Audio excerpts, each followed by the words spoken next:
né? Boa noite para todo mundo. Bom, eu estou aqui, não sei se todo mundo conhece, professor Gerson, professor Tamuya Cambembe. É um nome indígena, ele é indígena, mas eu vou deixar primeiro que ele se apresente, falar um pouco da formação dele para quem não conhece, né, que eu acredito que são poucas pessoas, mas que para quem não conhece ele tem uma noção um pouco da formação dele. Então, tá com você a bola agora, meu amigo. Eu sou o professor Gerson, sou professor de psicologia. Eu leciono no curso de psicologia numa unidade da UFAL que fica situada em Palmeira dos Índios. Eu trabalho uma disciplina chamada Fundamentos Biológicos da Psicologia e outras disciplinas que geralmente alternam como processos psicológicos básicos, em que a gente trabalha lá com percepção, motivação, memória das pessoas. E já estou nesse roteiro de ser professor de ensino superior há quase 20 anos. Esse ano estou completando especificamente 18 anos que leciono já em cursos superiores. E estou hoje aqui nessa oportunidade de conversar com o Cabo Bebeto, quem tanto aprecio, para a gente debater um pouco sobre os efeitos da quarentena nas pessoas relativo ao coronavírus. Eu sou supervisor clínico também da Clínica Escola da Universidade Federal de Alagoas e tenho uma experiência clínica aí que é anterior ao processo de ser professor. Então, como clínico, eu já trabalho há 19 anos, então eu tenho Quanto tempo uma. de formado? Desde 2001, né? 2001. Formação inicial, né? Primeira, né? 2001. Se formou na UFAL. Na Universidade Federal de Alagoas e pós-graduação, estricto sensu, lato sensu, tudo em universidades federais públicas, né? Show de bola. Quando a militância ainda era um pouco menor, mas que já estava se intensificando. É isso aí. É, professor, a gente vive num momento, eu pelo menos nunca vi algo parecido, principalmente tão perto da gente, né? A gente vê algumas situações parecidas em outros países, mas hoje a gente vê de perto, né? Realmente essa pandemia ela veio para chamar a atenção de muita coisa e a gente sabe que as pessoas sentem isso de forma diferente e reagem a isso também de forma diferente. E eu estava vendo, por exemplo, na última semana, tem uns 10 dias, o aumento do número de tentativas de suicídio e de suicídio na Ponta do Reginaldo. Eu sei que o suicídio é difícil de se falar, existem várias teorias sobre se discutir isso ou não, enfim. Mas o fato é que teve um aumento lá, aquela ponte ela tem de tempos em tempos situações dessa, mas que nos últimos dias o número realmente aumentou bastante. Isso chama atenção. Eu até fiz um ofício, tanto à Prefeitura de Maceió como ao Ministério Público, cobrando providências. E na pesquisa que eu estava fazendo, a gente vê que existem pedidos antigos, né, de vereadores, da própria população, para que houvesse ali, que se criasse, a Prefeitura criasse ali alguma barreira que dificultasse isso aí. E de repente, às vezes, a pessoa precisa só de mais 20 minutos Para poder. caminhando e contra alguém, né? E de repente seria interessante haver isso aí. Bom, mas é uma questão política que a gente vai aguardar que a prefeitura ou o Ministério Público haja. Mas qual é a relação desse aumento, de repente, naquele caso ali específico, com esse momento? Tem relação? Pode ter? Não tem? É interessante a gente iniciar discutindo o processo do suicídio, mas a gente precisa, para falar se houve aumento ou não, de dados concretos, né? Eu trabalho na universidade, lá a gente, pelo menos alguns pesquisadores, se esforçam para ter uma coerência nos dados, e quando digo coerência, buscar evidências da realidade. Então, o suicídio, ele em média, por ano, ele mata 17 milhões de pessoas no mundo inteiro. Então, é um número extremamente elevado, ele já se classifica em muitos países como segunda, terceira, e não existe país em que ele fique abaixo da sétima ou oitava posição no maior De número causa de de morte. causas mortes, né? Então, o suicídio já tem um nível muito elevado de pessoas que acabam cometendo o ato. Isso eu não estou nem contabilizando aqui as tentativas, e são inúmeras vezes maiores Maior. do que as pessoas que obtêm êxito. E aí o suicídio ele tem geralmente assim dois fenômenos que a gente observa. Um é o processo depressivo, que é a instalação da depressão, ela é mais ampla. Agora os gatilhos que acionam o processo, aí eles são muito ligados a eventos que podem ser situados como o caso da pandemia, e não tanto a pandemia, mas o isolamento social Pode ser o gatilho. que se está estabelecendo. Eu vou aprofundar um pouquinho esse ponto para que quem está assistindo e não é da área poder entender. Mas um outro elemento, além da depressão, que isso a gente tem registro em inúmeras pesquisas demonstrando, é o suicídio impulsivo, que a gente pode situar muito mais como questões de ansiedade exagerada, um alto nível de ansiedade. E isso se associa geralmente ao término de um relacionamento, à perda de um emprego, a alguma situação de crise específica que ocorreu e que leva o sujeito a cometer um ato impulsivo. Geralmente pessoas que evidentemente já não possuem uma estrutura muito bem montada para lidar com situações de crise. Por isso que muitas vezes as pessoas se questionam como pessoas que possuem absolutamente tudo, diante Ou de aparentemente tudo. aparentemente tudo, diante de uma situação de crise específica, a pessoa simplesmente joga tudo para o ar. Ou como é que uma pessoa que aparentemente tem tudo vai apresentar um quadro depressivo? Eu queria frisar que a depressão, na verdade, ela pode aparecer em qualquer camada social, porque a depressão ela é resultado de uma leitura que o sistema nervoso faz e que faz o sujeito se perceber numa situação sem saída. As pesquisas indicam que geralmente as pessoas que apresentam o quadro depressivo passaram por alguma circunstância anterior em que foi muito aversiva, muito difícil, e elas não conseguiram sair de alguma maneira. Isso pode ter E ela sido, não quer se ver de novo, e de repente. isso não é um processo consciente. Ela pode ter sido na infância, ainda na primeira infância, uma doença grave, alguma coisa que ela sofreu ali, chorava e não havia socorro, e ela sentia dor e não podia ser socorrida. Aquilo então cria uma estrutura de resposta em que a mensagem que fica para o próprio sujeito é que não adianta lutar. Então, em outras situações de crise que possa vir a acontecer, o indivíduo simplesmente ele esmorece com mais facilidade, ele desiste de fazer novas tentativas. Os experimentos são feitos com animais e hoje já também com seres humanos, em que se coloca pessoas, por exemplo, trancafiadas em alguns lugares e aplica-se estímulos aversivos. Então as pessoas lutam durante algum tempo. Depois, como não tem saída, elas continuam recebendo algum estímulo aversivo, que pode ser um choque, um ruído muito alto, elas começam a desistir de lutar. O que é interessante é que o fenômeno não se instala naquele momento, no sentido de que o sujeito não apresenta o quadro depressivo naquela situação. É que depois se tira esses sujeitos e leva-se para um outro ambiente em que agora ele pode fugir, ele pode lutar, ou ele pode fazer alguma coisa, mas quando os aversivos aparecem, ele já não luta mais, ele já não reage mais. Então seria errôneo a gente também afirmar que a depressão se instalou nas pessoas devido ao quadro de quarentena. Mas as pessoas que já têm esse quadro instalado por uma série de circunstâncias das suas histórias de vida, podem encontrar nesse momento da quarentena os gatilhos Gatilhos. que acionam o E processo. você falando, professor, assim, em casos, por exemplo, de policiais, você falando agora, realmente, já viu em depressão, alguns casos que eu acompanhei, e que algum fato foi o gatilho, que despertou isso aí. Então, é muito complicado. Realmente é o mal do século, realmente, o suicídio. É, A depressão, o suicídio, ele é um evento que acompanha a história da humanidade. Agora a gente tem modelos culturais que estimulam mais o suicídio, e aí ele vai em alguns modelos culturais para a primeira causa-morte, por incrível que pareça. Sociedades primitivas, por exemplo, é muito comum o suicídio. Você não tem um poder do Estado legislando, mas aquele grupo se organiza com um senso que as pessoas desenvolvem de se culparem por alguma coisa errada que fazem. E fazem isso tentando demonstrar ao grupo que estão arrependidas.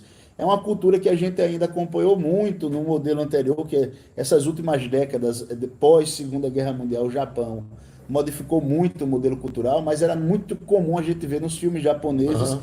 essa ideia de honra que o sujeito cometia alguma atrocidade e meio que a comunidade exigia dele um senso de arrependimento, de reconhecimento de Uma prova incapacidade, realmente e cabal. isso levava o sujeito ao suicídio, né?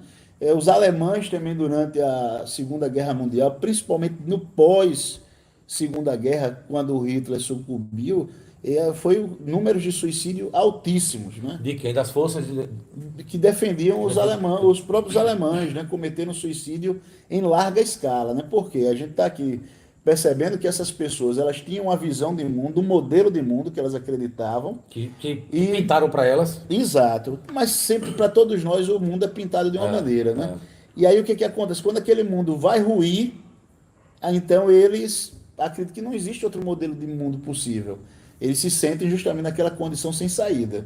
E aí, por não existir outro modelo possível, acaba se cometendo o suicídio. Então, se tem alguém aí nesse momento da quarentena pensando, né, em alguma atrocidade, esse momento que o Bebeto proporcionou é muito útil, porque a gente tem que dizer que sempre há uma alternativa, sempre há uma saída. Se não há saída nesse momento, a gente tem que saber esperar com perseverança, porque o processo passa, entendeu, Bebeto? O processo avança e aí a gente tem outras circunstâncias sendo estabelecidas que faz com que o sujeito visualize outro cenário, porque o problema é que a gente tende a ver todos os momentos como se fossem únicos ali e que se eu não resolver agora o mundo acaba. E não é assim. A gente tem que ensinar a temperança às pessoas, a serenidade, para elas entenderem que os momentos difíceis existem, mas que a gente supera. Né? Então, as dificuldades vão existir, Que ao tudo invés vai da gente se existir. trancar, se fechar, se a gente se abrir, certamente, eu costumo dizer, por exemplo, aqui, que quando eu quero fazer alguma coisa, tenho alguma ideia, eu escuto 2 ou 3 pessoas. Porque de repente ele traz uma solução, ele traz outra, a gente erra menos, conversando mais. Todo mundo já passou por dificuldade na vida, e aí, de repente a sua, para você, foi maior do que a minha, mas para mim foi muito maior. Então, assim, a vida da gente não é perfeita. Exato. Não é? Por exemplo, eu tenho um avô, meu avô tem 97 anos, o meu avô enterrou, por exemplo, meu pai, que era o filho que ele tinha o mais contato, há 8 anos atrás, e eu vi o meu avô ali, né, totalmente entregue, assinado dele. E você podia dizer, pô, o cara já viu 90 anos quase e tal, e o meu avô em nenhum momento ele é depressivo, sempre que a gente fala com ele. O meu avô já perdeu uma filha, também era o xodó dele, que era enfermeira, cuidava muito dele, é uma pessoa maravilhosa, essa é minha tia. Depois a minha avó, os dois andavam, Gerson, de mão dada para todo canto, era todo, chamava atenção todo mundo. A minha avó teve Alzheimer, meu avô cuidou da minha avó. Era uma referência no condomínio que eles moravam os dois. Todo mundo via, os dois era de mão dada para todo canto. Depois o meu pai. Então, assim, o cara tinha tudo para se entregar, né? Já viveu muito, de repente. Eu digo a todo mundo, meu avô tem 97 anos. Se o meu Mas avô sempre tem uma falecer postura de hoje, perseverança, né? exato, ele sempre buscava, eu vou agora curtir meu neto, eu vou agora jogar meu dominó, ele é muito religioso, assiste muita missa. Então, assim, você tem fatos ruins, se você se pega a Deus, se pega o seu trabalho, se pega a sua família para passar por aquela fase. Porque fases ruins e boas faz parte da vida da gente. Exato. É importante só a gente sempre deixar claro que não depende da vontade do sujeito. Mesmo a gente falando, o sujeito que passa por condições de depressão, é porque todos nós temos uma espécie de programação, uns para serem mais impulsivos e reagirem. E isso depende muito da história de vida que cada um passou, do modelo educacional. E aí tem aquelas pessoas que juntam alguns fatores biológicos, a gente tem algumas genéticas que facilitam de fato o sujeito Tem? desenvolver o quadro depressivo, facilita desenvolver, como se o Mas é indivíduo detectado isso aí? sim, é Sim. como se o indivíduo tivesse uma Habilidade, vulnerabilidade, certo, certo. Não né? quer dizer que ele vai ter isso. Exatamente. Dependendo do estilo de vida, das circunstâncias que ele vai passar, é que aquele quadro ali vai de fato se cristalizar. Então, para quem está fora, diz, vamos lutar, vamos fazer, mas não é tão fácil para o sujeito, porque é como se ele estivesse respondendo a uma regra que está estabelecida para ele. Não, e ele não acredita, né? Então, assim, Exatamente. E aí eu queria destacar só um ponto que é assim, se a gente não encontra essa força no momento, é muito importante que quem está nos ouvindo acredite que a gente construiu, não estou dizendo voluntariamente, mas involuntariamente pelas circunstâncias educativas, um modelo de resposta. Agora, como a gente já perdeu já perdeu o privilégio da ignorância, a gente pode se tornar responsável pelo que a gente se tornou. E aí, com esforço, a gente pode começar a dirigir para ações que, embora a gente não perceba naquele momento, lá na frente vai fazer a gente perceber que pode dar um padrão de resposta diferente. O que é que eu estou tentando dizer? Eu não sou culpado do que eu me tornei, mas eu sou responsável pelo que eu sou e o que eu irei fazer com o que eu sou. Eu não sou responsável pelo que eu me tornei, Certo. porque eu herdei o mundo. Sim, só Né? O lógico. mundo carregou e jogou. Olha, Sim. toma, a herança é sua. Né? Aham. A porcaria ou a Aham. benfeitoria a gente recebeu de herança. Certo. Mas, no momento que eu recebi essa herança, eu sou responsável por ela e pelo que eu vou fazer com ela, seja uma porcaria ou não.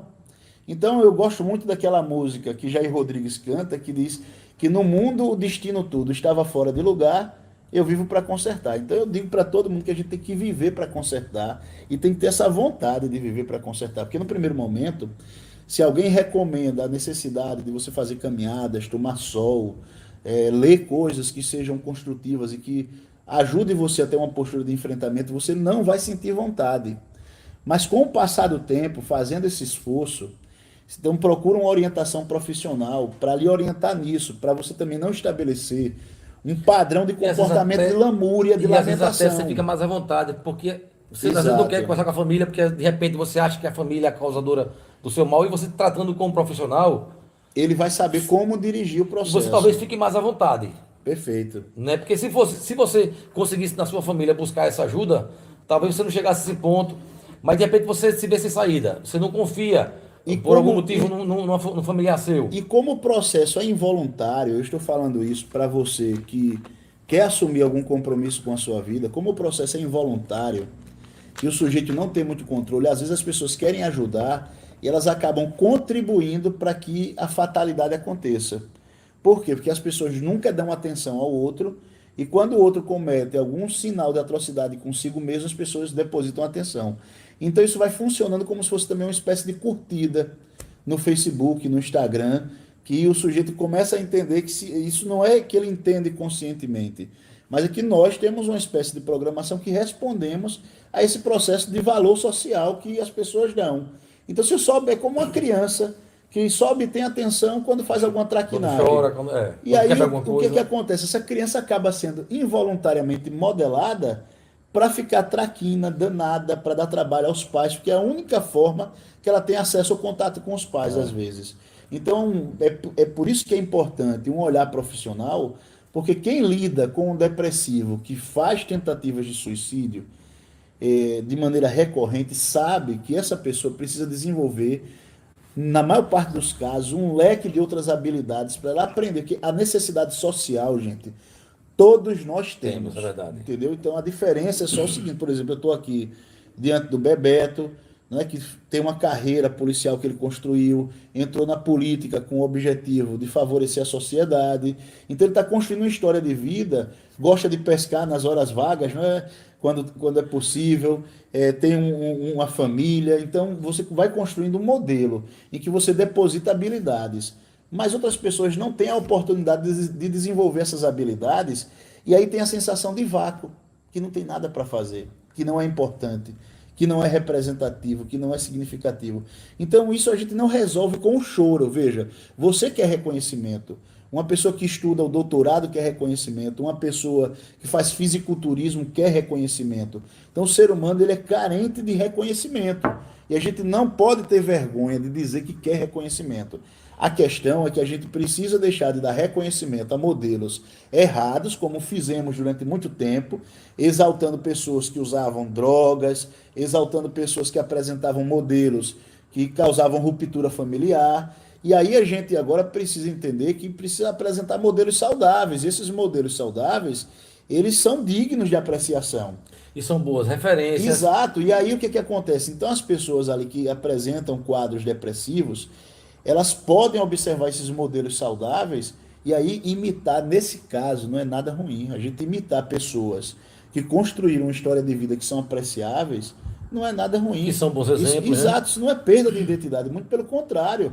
Todos os grandes líderes da humanidade tomaram como referência outros homens ou outras mulheres que Sempre existiram. falaram, sempre citaram isso. Exatamente, que existiram Não antes tinham vergonha dele nenhuma de falar sobre e isso. que serviram de inspiração. Exatamente. Então, não é feio a gente buscar esses modelos saudáveis e que venceram.